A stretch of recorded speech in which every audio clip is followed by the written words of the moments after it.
I haven't played this since elementary school, but we're talking about a second Doctor story, so here it is.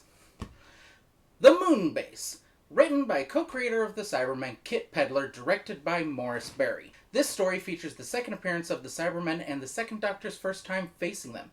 He's traveling with Polly, Ben, and Jamie, and this is Jamie's first adventure aboard the TARDIS. Boy, I sure hope the fact that Jamie's joining the TARDIS being a last-minute decision won't lead to a situation where he and Ben aren't in the story very much because the dialogue had to be split between them because this script had already been written for Ben and Polly when the decision to add him was made. I am joking, technically, but that did happen. It's not super bad, but there are some quirks to the script because of that. Hello, Future Jackson here in the editing room to offer a correction. I don't know how I missed it in drafting this and editing the script and recording it, but this is actually Jamie's second story after joining the TARDIS. His first adventure on board was in The Underwater Menace. I saw that on the shelf when I got the Moonbase DVD to rewatch it for this video, but I guess since The Highlanders, Jamie's adventure before joining the TARDIS, hasn't been animated yet, it made my brain go screwy. Anyway, I think the scripting problems still exist within this. It's just not the immediate first story. Anyway, back to our regularly scheduled programming. Before rewatching this, I had forgotten that this is one story where two parts of it are missing from the archives, but they are animated. And the animations here are fantastic. The animation is done by Planet 55, which when rewatching, I had assumed had some connection to Big Finish Productions because the animation section says specifically that it was produced by Nicholas Briggs and Jason Hay-Gallery. And when I checked online later, I found that the company was later renamed to Big Finish Creative, so yeah, that was right. Weird, but right, apparently. Onto the animation itself, it works really well, especially in the little details, like how there's just enough detail in the faces to be real, but not so much that they become creepy. I also like the amount of rotation characters have. Like, a character can turn from looking at one thing to looking at another, and it's a little jerky, but you can see the movement there. I would genuinely love for the animations to go back to this. I get that it's harder to do when you're doing entire stories and not just 2 episodes out of 4, but it would still be great.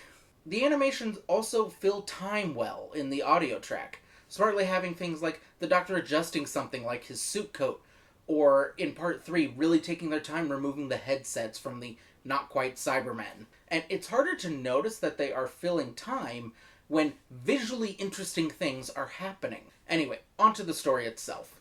This story starts with the Doctor and companions arriving on the moon after the Doctor had promised to take them to Mars. Close enough, I guess. Pretty good for how he is, especially in the 60s. They arrive and see an interesting base, the creatively named Moonbase. And I just want to stop and acknowledge the optimism for humanity in the setting here. I am genuinely amazed that in the 1960s, the idea of a global space station that uses a gravitron to control the weather just works and everybody likes it, and there's no questions of control. It's just a net good thing for humanity. And the only problem that goes wrong is the Cybermen invading. There's a beautiful sense of optimism to this. I also like that they're not trying to prevent dangerous weather, just contain it to areas where it can do the least amount of damage. Like, there's a scene where they're getting a message from Earth, and Earth is complaining that the hurricane is in the wrong spot and threatening Hawaii.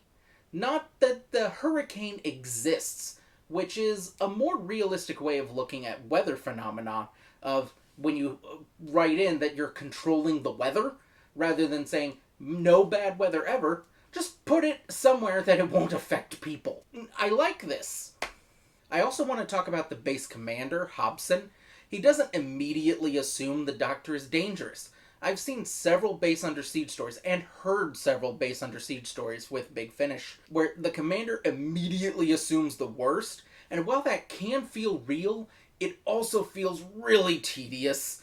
So it's nice to not have that. Things aren't perfect, of course, as the Cybermen's plans happen, taking over the Gravitron and infecting the base, and the commander's distrust of the Doctor does build believably. And once the Cybermen appear, he's able to trust the Doctor again because clearly they're not with him. At the beginning of the story, the Cybermen have infected members of the base with a weird disease that puts all sorts of lines all over people's hands and face. And it's genuinely creepy.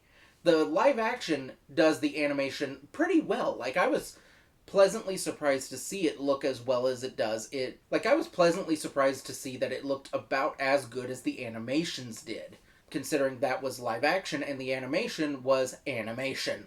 And it's just really creepy imagery. Throughout the story, there's this nice build-up to the reveal of the Cybermen. The title of it doesn't give away that they're Cybermen. I mean, the cover of the DVD does, and it's a really nice cover. I love this. I'm not getting that back in the same spot. But in the mindset of an original viewer in the 1960s, it's not obvious that this is a Cyberman story. The people on the base only start suspecting something's going wrong after the disease and realizing that people are listening to their communications.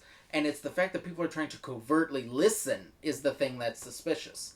Then the viewer just sees the arm of a Cyberman controlling the receiver of the listening device. It's just a great hint at what is going to come. Back to the TARDIS crew, Jamie is sick, not with the disease that's affecting everyone, I believe. I mean, he doesn't get the lines and he just recovers later. And he starts seeing visions of, quote, the Phantom Piper, unquote. And that's a thing that apparently people in his family see before they die. This is just really silly to me. And it was clearly invented to cover at not having much script for Jamie. As silly as the whole Phantom Piper thing is, Jamie thinking that the Cyberman is of the Phantom Piper is honestly a decent full introduction to them later in the story.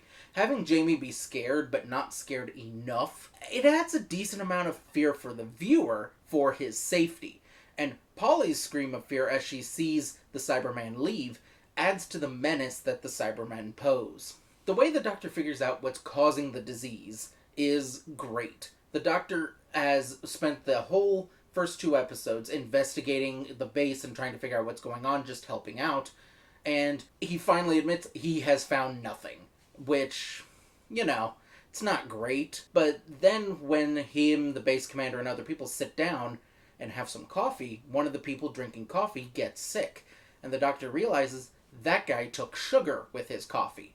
So he examines the sugar and finds that they were poisoned. I guess he had assumed it was like a disease, like just laying around the base somewhere, only affecting some people, but if it's in the sugar, that's different. That explains why it's only affecting some of the people.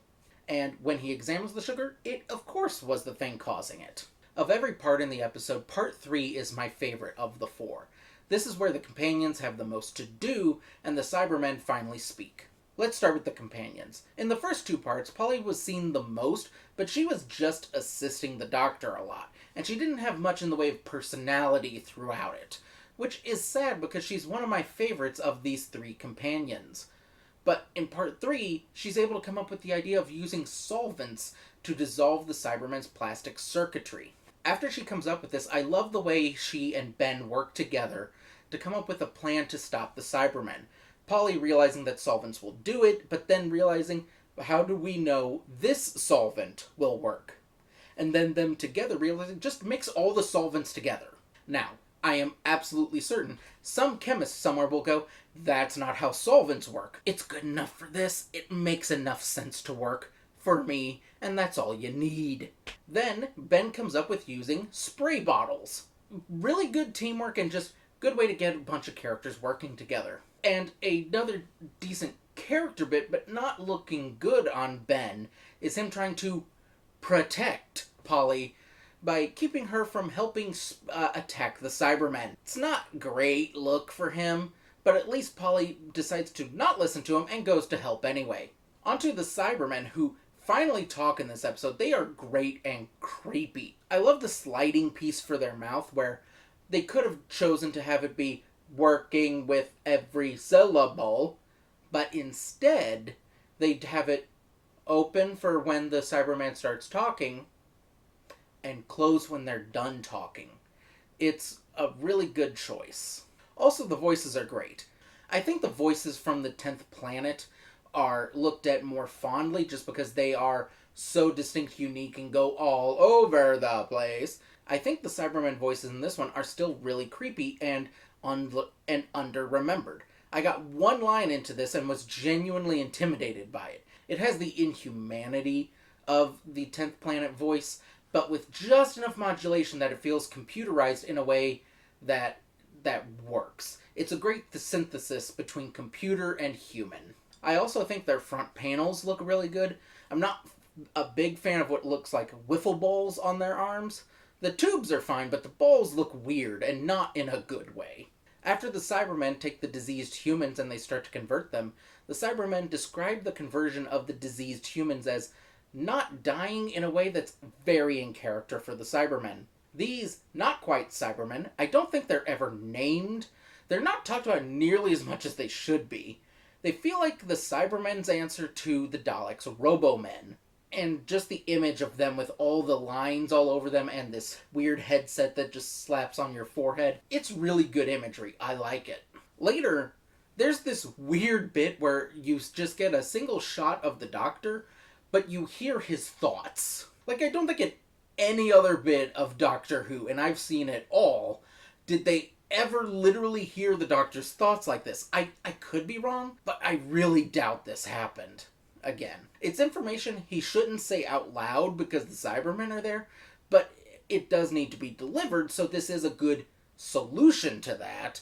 But it is really strange to see it happen like this when this is the only time it happens. Hi, Future Jackson here again. While I was finding my earlier mistake when I decided to look at IMDb, I was looking at the trivia for it, and I found that not only had Doctor Who done the hearing inside character's head before, it was literally the story before. But when I went to rewatch the episodes myself, just to verify it, it was weird.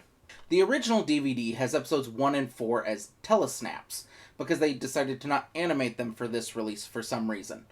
And in the telesnaps, you can tell what moments are supposed to be in the characters' heads because the camera angle is very different from normal. It's a straight-on shot looking directly into the faces of the members of the TARDIS team. Also, not only was it the story before, it was literally less than 2 minutes into this. So to watch this strange bit of Doctor Who again, I put the animated story on and saw that they chose to have the characters say those bits out loud. They're animated to be whispering to themselves and aren't staring directly at the camera. My guess is this was done to not have people think they forgot to animate those talking bits in, which makes sense. And this probably explains why I didn't remember there being other bits where you're hearing in characters' heads, because last time I watched The Underwater Menace, I watched the animated version. Anyway, I just wanted to acknowledge that and say it's still a weird choice. Anyway, back to the video. The ending of the story is very fun, where they just use the gravitron to repel the Cybermen and they fly off of the moon. It's great. Also, their ships, which you can just barely see the strings lifting them. And I say that affectionately. I love ships like this. I also like how the TARDIS crew just quietly slip out as everyone excitedly starts putting stuff together again to get their base back and take control and fix the Earth again. And then they realize, oh, they're just gone now, but that's fine. I like the ending with everyone on the TARDIS and then the Doctor showing up by going, let's look at something using the time scanner, just to see a brief bit in the future. And then they see some creepy claws come on the screen. Weird. I think I've heard of those. Those might be called macra. But I'm also pretty sure there's no such thing as macra. Overall, a really fun story. I love the world that they've built up and the plans the characters come up with. They all work really well together. The base personnel are fun. One other piece I wanted to talk about but didn't have a good spot in the rundown of everything. The music is great, especially the Cybermen theme, and there's also a great bit where the Doctor and companions are in spacesuits going from the TARDIS to the Moonbase itself, and the music is wonderfully joyous for that. You really get to embrace the fun of the crew going in space and bouncing around. It's nice. So overall, really enjoyed this. Definitely recommend. I think the first Cybermen voices from...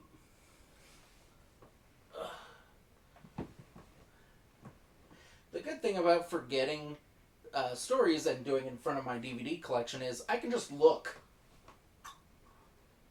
Unfortunately, I can't read.